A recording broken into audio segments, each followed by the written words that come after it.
I mean, last night when we talked, I had no idea that the person I would be talking to tonight, David Crowley, was going to win that race last night. It should prompt in all of us some kind of reflection, some humility about how we cover politics, who we pay attention to. What an interesting race to watch, but I've now studied him, and I'm so excited to talk to him. Polls aren't people. And it's why I love being out there so much. When you get to talk to people, when you get to watch their movements to the polls, understand their lives, it gives such a different impression of numbers on a page. And it was clear that the polls got it so incredibly wrong last night. And I, too, am so excited to learn more and to see more, and also to hear your conversation with Jon Ossoff tonight. Yeah, looking forward to that as well. He always has a few things to get off his chest. I suspect he will tonight as well. Jacob, great to see you. I'll see you tomorrow. Okay, have a good show. Thanks. Okay, as I just talked a little bit with Jacob about, we have a very big show for you tonight. Senator Jon Ossoff is going to join me in just a moment. And today, Senator Ossoff felt compelled to get in front of a camera and say this about his Republican opponent in one of the most important races in the country. Yesterday, we heard Congressman Mike Collins unacceptably and disgustingly call for taxpayer-funded payouts to the violent thugs who ransacked the United States Capitol to try to overturn the 2020 election. Congressman Collins needs to immediately come out and publicly retract his support for these taxpayer-funded payouts to violent insurrectionists.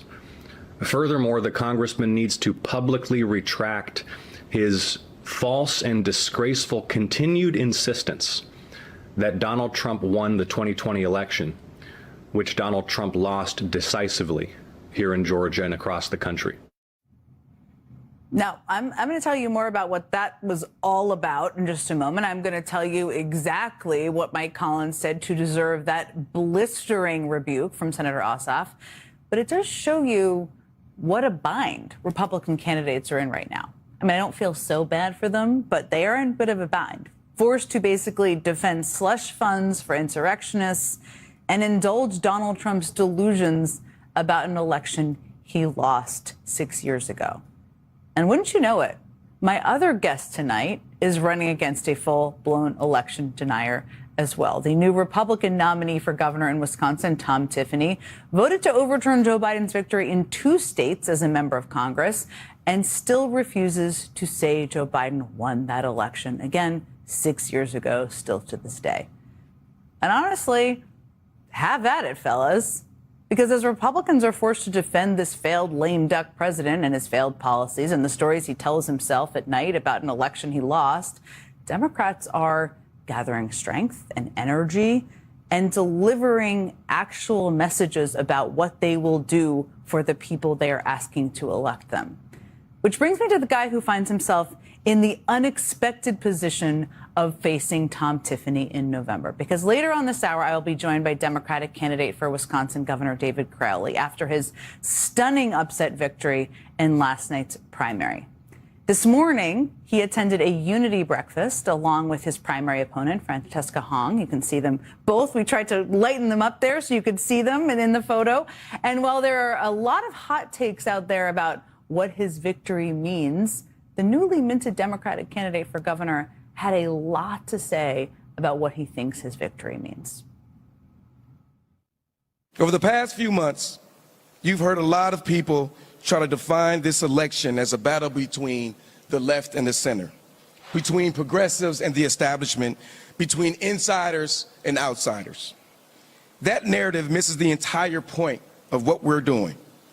Because when I traveled across Wisconsin, I didn't meet people who introduced themselves that way. I met parents wondering how they'll afford childcare. I met workers who want wages that keep up with the cost of living. I met farmers trying to preserve family traditions.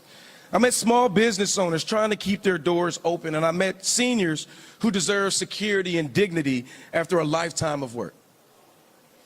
I met young people who simply want a fair chance to build a life right here in this great state we call Wisconsin. We may not agree on every policy.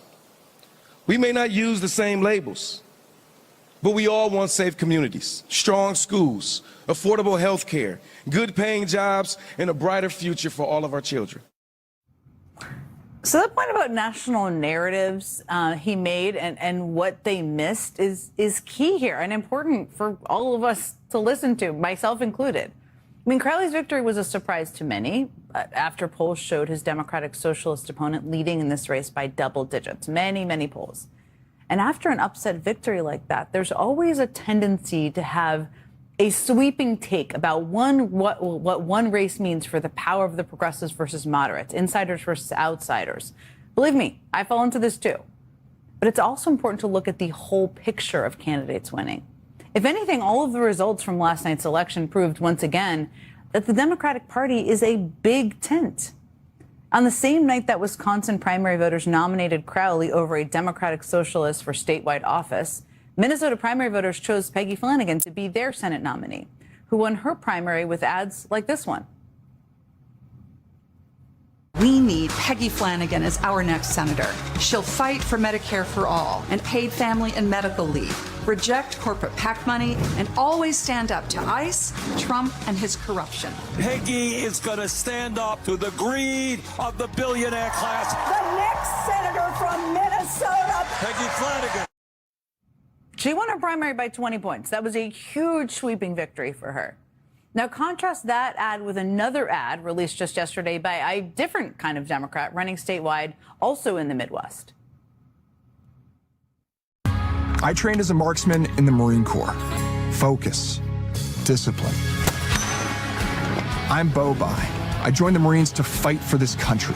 Now I'm running for Secretary of State to fight for you and clean up a corrupt office. I'll expose every wasted dollar and no-bid contract and work with both parties to lower taxes for families to make life more affordable.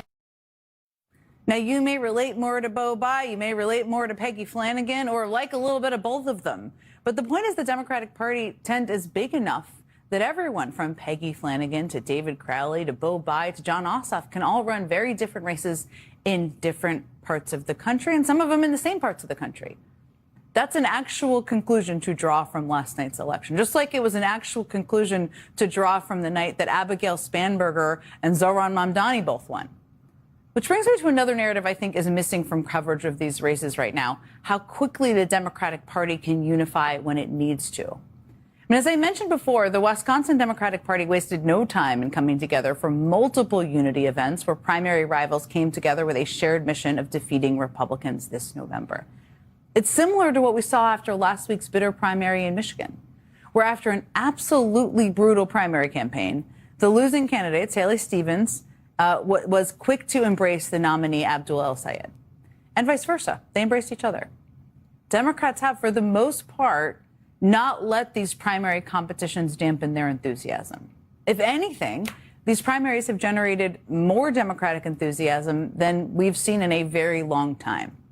The Associated Press actually estimates that nearly 800,000 people voted in yesterday's Democratic primary in Wisconsin. And just to put that number in context, because it's like, what does that number mean? You can see this on your screen. That's about a 50% increase in turnout from the last open primary for governor back in 2018, which ended up being a wave election year for Democrats. We saw a similar boost in turnout in the Michigan primary last week, where the AP estimates more than 1.5 million people turned out to vote in the Democratic primary. And that's up more than 50% from the last open Senate primary just 2 years ago. So that's a huge increase in enthusiasm in a bunch of different states. Democrats are more enthusiastic about voting in these elections than they have been in a number of years. And there's also a relentless focus we're seeing on what it is going to take to win. We've seen Democratic voters make those decisions, like choosing David Crowley in last night's primary. We've also seen the National Party make those decisions, like their unified calls to replace Graham Plattner on the ballot in Maine. And we've seen Democratic candidates themselves make selfless strategic decisions in places like Nebraska, South Dakota, and Idaho, where Democratic Senate candidates have dropped out of their races to pave the way for independent candidates who have a better chance of winning in those places. At the end of the day, for all the debates about who has the most sway in the party and which tactics and message work best, the shared goal is electing people who are going to hold this administration and all of the spineless minions that blindly follow it to account. Which brings me to the most overlooked narrative of all this election cycle, in my view. Because for all the hemming and hawing about the direction of the Democratic Party, there's not been nearly enough attention paid to the people Republicans are nominating to run against them. I mean, last night, Republicans in Minnesota nominated former sports broadcaster Michelle Tafoya to be their candidate for U.S. Senate. And she won that nomination despite saying things like this about the cost of Trump's war in Iran. Here we are in a conflict in the Middle East, which is bringing gas prices up again. I think right now, at least just kind of keeping a stiff upper lip. Maybe you take one less trip to Starbucks, and so that gas goes a little further until this thing is over and these gas prices come back down again. Let's just try to be patriots about this. Just be a patriot, everyone. Suck it up. Pay for this war nobody wanted. Maybe take fewer trips to Starbucks, everyone. That's her advice there. Very of the people, that Michelle Tafoya. Now, for the record, Moody's estimates that this war has cost the average American about $1,100. A very thin resume. I mean, his most relevant employment experience appears to be a year-long stint working as a producer for Dan Bongino's podcast. But he's the son-in-law of Trump's reality TV star / transportation secretary, Sean Duffy, so there's that. And his father-in-law has played quite an important role in his campaign because just 10 days before Trump endorsed him for this Wisconsin seat, Alfonso changed his voter registration from his home in Florida to his father-in-law's house in Wisconsin. His campaign claims he has lived in Wisconsin most of his life, which makes you wonder why he lists Sean Duffy's house as his residence for voting. I'm sure we'll soon learn. And that's really just scratching the surface when it comes to problematic candidates Republicans have chosen for important seats. Heading into this year, Republicans were giddy about their chances of flipping the Georgia Senate seat held by Democrat Jon Ossoff. But thanks to an endorsement from Donald Trump, Republicans chose one of the worst possible candidates they could for that swing state race. Republican Senate candidate Mike Collins has spent the last few weeks sinking in the polls as he dodges questions about his controversial comments and his ties to white nationalists. But the controversies just keep coming for this guy. I mean, just last night, newly released video shows Mike Collins enthusiastically tying himself to one of Trump's most unpopular ideas when he got this question from a pardoned January 6th rioter during a campaign event. Would you support either the Victims of Political Weaponization Fund, Compensation Fund, or some form of compensatory relief, not just to January 6ers like myself, but all Americans, left, right, and center, who have become victims of a weaponized political system? Yeah, you know, it's anything political. A lot of things have been politicized and weaponized. And when the federal government harms you, then yes, they have a liability too. That's easy. Yes, sir. Slush fund for January 6 rioters, one of whom is at your event, because why not? That's an easy yes for Mike Collins. Doesn't that tell you a lot? I mean, this is the kind of candidate Republicans have chosen to nominate this year in the Senate district that they have felt they had the best chance in taking. Well, Democrats are building a broad and unified coalition that includes everyone from progressives to moderates to Democratic socialists to independents who don't even identify as Democrats. That's the narrative that matters heading into this election, and one that deserves more attention. Joining me now is Democratic Senator Jon Ossoff of Georgia. It's great to see you, Senator. Let me start just by asking you. I mean, your opponent, good to see you. Your opponent, Mike Collins, I just played this. It's unbelievable, so many aspects of this. I mean, there's a January 6th rioter at his event. He asks him a question about the slush fund that is incredibly unpopular. He was surprisingly definitive in his support for it. He's tried to walk back those remarks, I should note, through a statement from his spokesperson. But what did you think when you first heard those comments? Well, as we watch Mike Collins self-destruct on the campaign trail, let's remember who Mike Collins is. He's pro-war, he's pro-tariff, he's pro-cutting your health care. And he's been mired in scandal since the moment he secured the Republican nomination over his widely reported ties to neo-Nazi and white nationalist ideology. I mean, this is the same congressman, remember everybody, a couple of weeks ago, who fled from the press in an open field, literally ran away from a press conference, rather than answer a question he still hasn't answered, which is whether his business hired and paid the neo-Nazi propagandist who produced his business's promotional material. This is the same congressman whose office was briefing Nick Fuentes, Richard Spencer, and some of the most notorious white supremacists in the United States about his office's efforts on behalf of a Holocaust denier, and he still refuses to release all of those communications. And you heard this week he wants to take taxpayer dollars and pay it out to the traitors and thugs who sacked the United States Capitol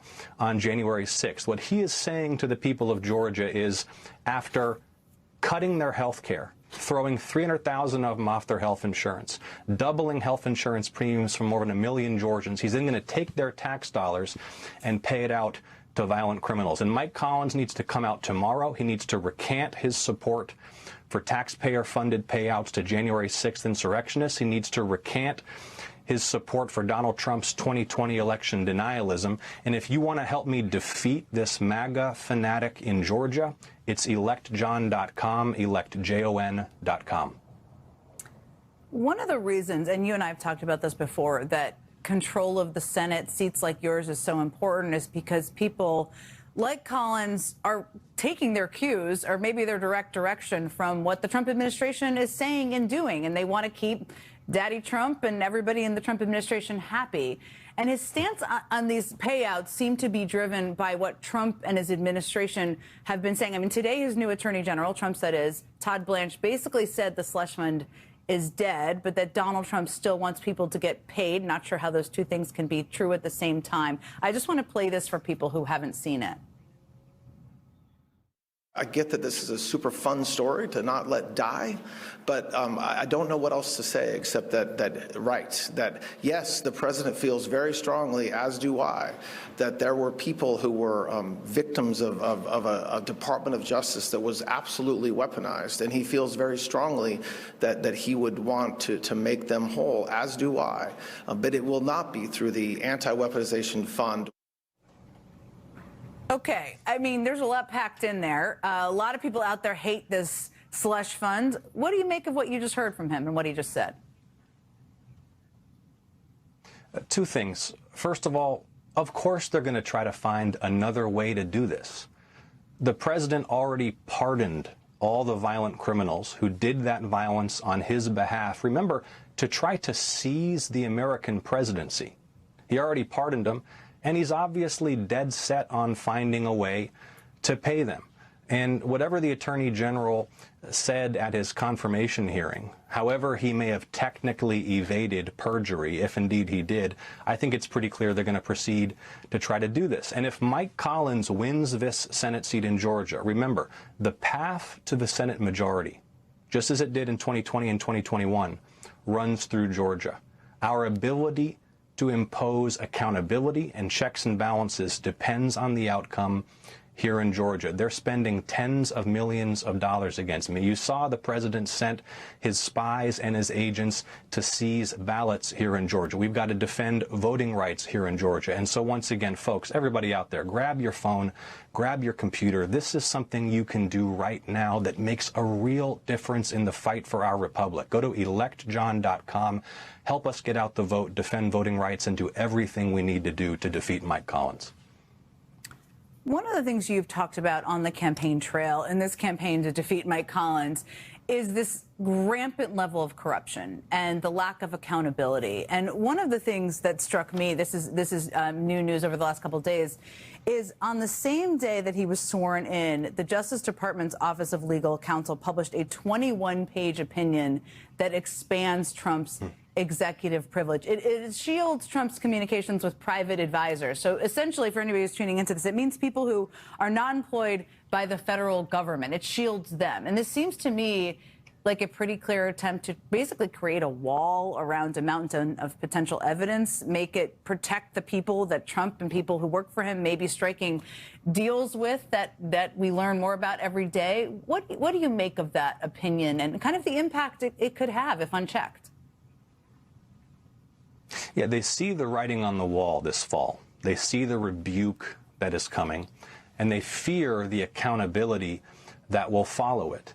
They recognize the president is deeply unpopular. He's reviled. The public is awake to his corruption and self-dealing. And so they are trying to build a barrier around the president, the first family, the White House staff, and the cabinet to try to make them impervious to congressional investigation, to try to protect all of these abuses of power and all of this self-dealing from the kind of rigorous congressional investigation that will expose the truth and allow the American public to ensure there's accountability for wrongdoing. I don't think that it will work. The truth will come out. Mark my words. The truth will come out. What we're seeing right now, after Watergate, there were safeguards put in place to try to prevent these kinds of egregious presidential abuses of power. They're basically demolishing all of that in service to this man's self-dealing, his self-enrichment, his endless pursuit of vendettas. They can try to protect him from congressional oversight, but when we win the House and we win the Senate, the truth's going to come out and accountability is coming. Senator, we have to take a quick break, but I have to ask you about some breaking news when we come back about that plan to sneak Donald Trump off Air Force One last month because of a threat from Iran and leaving a plane full of reporters, I'm just going to note, and staff to fly as decoys, which I just can't get over. But the new reporting is this, that tonight the Washington Post is reporting that the CIA actually had low confidence in that Iranian threat before Trump switched planes in Turkey. You sit on the Senate Intelligence Committee. We'll talk about it when we come back.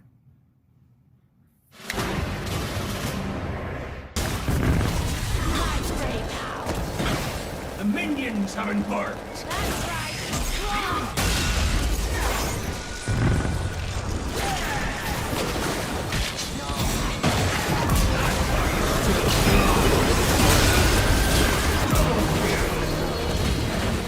Your ally has been slain.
Like an arrow. Fruit flies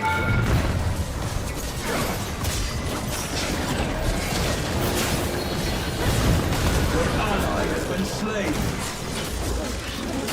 inevitable.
down!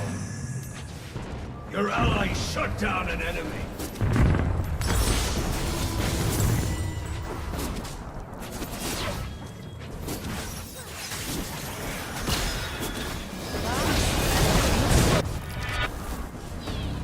Make haste. Your ally is unstoppable! Your ally's decorated a seat. Your ally has been slain!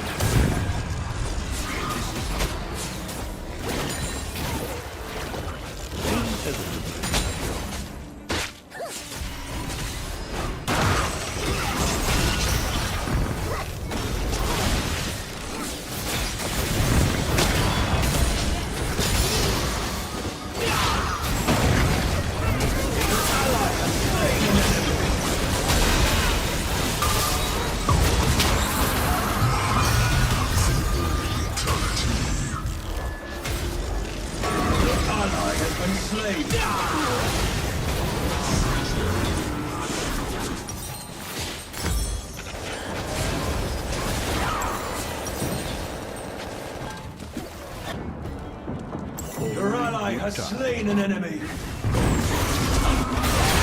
Lost his enemy! Your ally has been slain! Your may turn in his coin!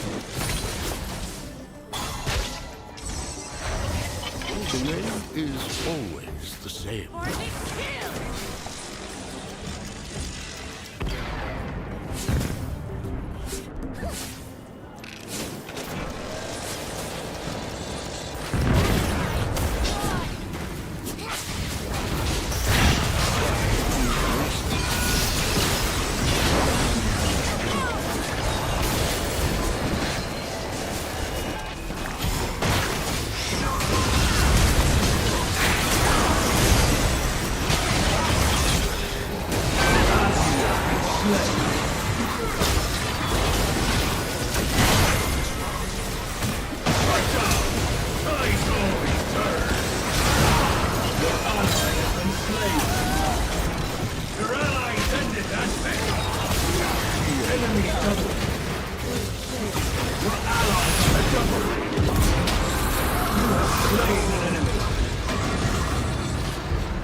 Your ally has slain an enemy!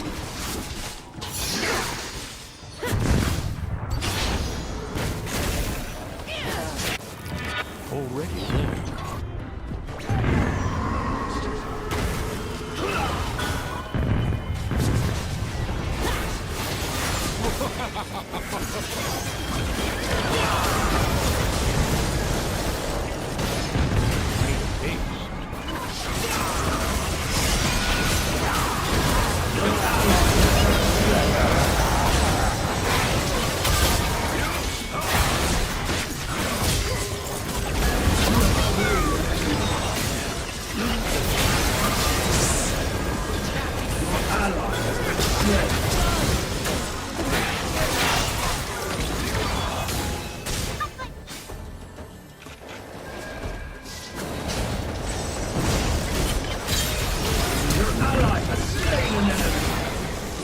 Your allies decorated a seat.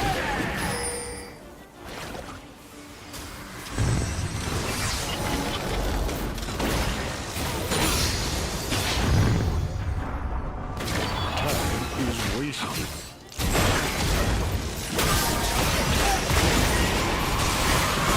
They got a knack for dying.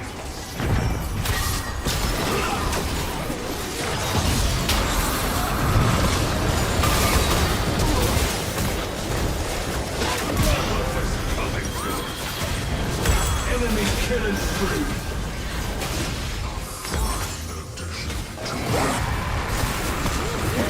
Allies ended that fight.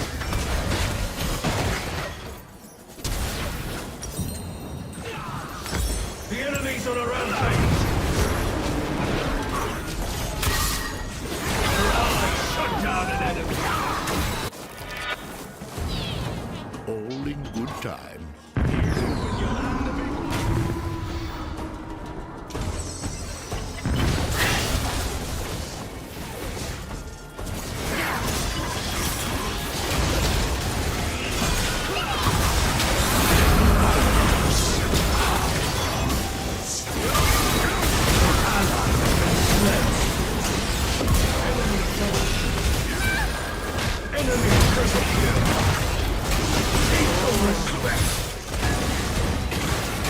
Quadra kill.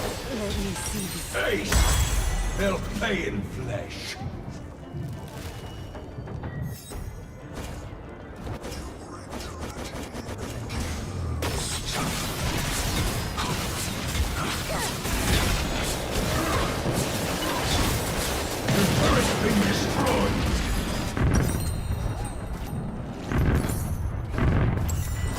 The way is always the same.